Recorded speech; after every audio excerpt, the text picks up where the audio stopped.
And so this next poet that I'll be introducing is Jasmine Kapadia.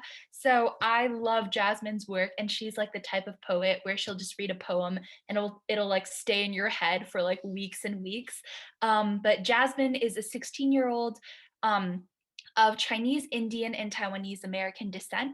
She is currently a junior at Palo Alto High School, and her poetry has been featured or recognized by KQED, Good Morning America, Malala Yousafzai, and Scholastic Art and Writing. You can find her words in Kissing Dynamite, All Guts, No Glory, and Elsewhere.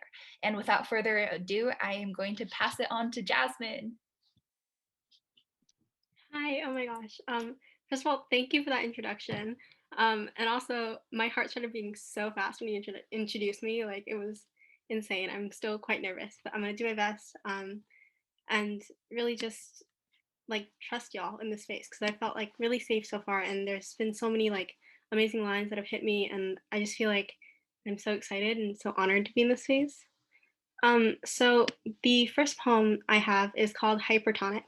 I took bio this year, and we learned that like when a cell is in a hypertonic situation, it like loses volume. So if anyone needed any like reason to call me pretentious, that's it. It's just me making bio references and titles. Um, but yeah, so this is called Hypertonic. I think when I say I'm afraid of being a mother, I really mean I already have enough words to wrap myself around. Selfishly, I want them all to myself. My tongue swims here and is at home. It knows which sections of the lane line it can lean on, which parts of the gutter you find the dead cockroaches in. My throat unlatches and scoops the bees back onto land, watches carefully overhead while their wings dry. I have already taught myself the way words love. Here, that is enough. I think when I say I'm afraid of being a mother, I really mean I'm afraid to sit with myself. It's the way I have to swish water every half hour to get rid of the taste of my own spit, or how I'll learn all the words to every Troye Sivan track before I study my own body in the mirror. How the wet pink of my cheek is a menace to nobody but myself. How I am terrified of my body, this small electric thing, pulsing and pushing and stretching and pulling and already too alive. I think when I say I'm afraid of being a mother, I really mean I don't like haunted houses. I don't like how when you turn the corner, you don't know what's coming, how the body becomes a hallway of wounds, the door frames on fire. If you squint at the wood, it starts to warp, and the screaming never stops, just bounces off of melting walls. How you can feel the rage in all your bones, and these raw sounds. There's only air to punch.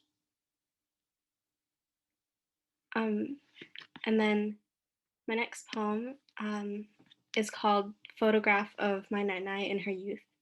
I wrote this originally for Young Arts last year, but this thing happens where I like write poetry about family members or my culture for like sort of competitions, and I feel like there's this odd pressure to like commodify trauma or like put trauma into like these perfect little poems so that people can read them and judge them and be like, oh, like they really took something like so traumatic and made something really beautiful out of it. And I just felt like I wanted to write something happier and more like celebratory for my grandmother rather than like rehashing trauma.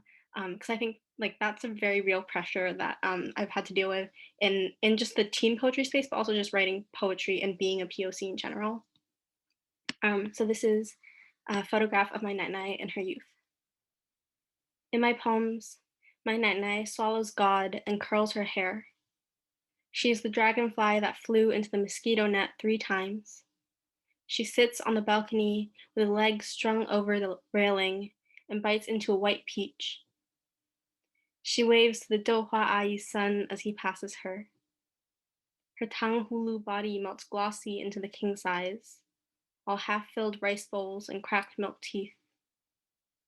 My night-night insists on scooping the moon into her bowl of yuan tang with a porcelain spoon. She sings off key and doesn't know how to cook.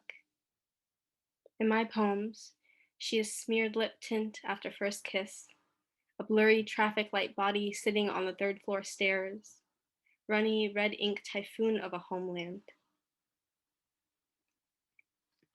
Um, and then my next poem, I think, well, my next two poems are sort of linked, but um, I've been thinking about lately how how much I take after my mother, and how much I don't want to say trauma, but how much I think like residual like memories is passed down, whether that be happy or sad, and how I see a lot of how I deal with my emotions in my grandmother and my mother, in the woman in my family.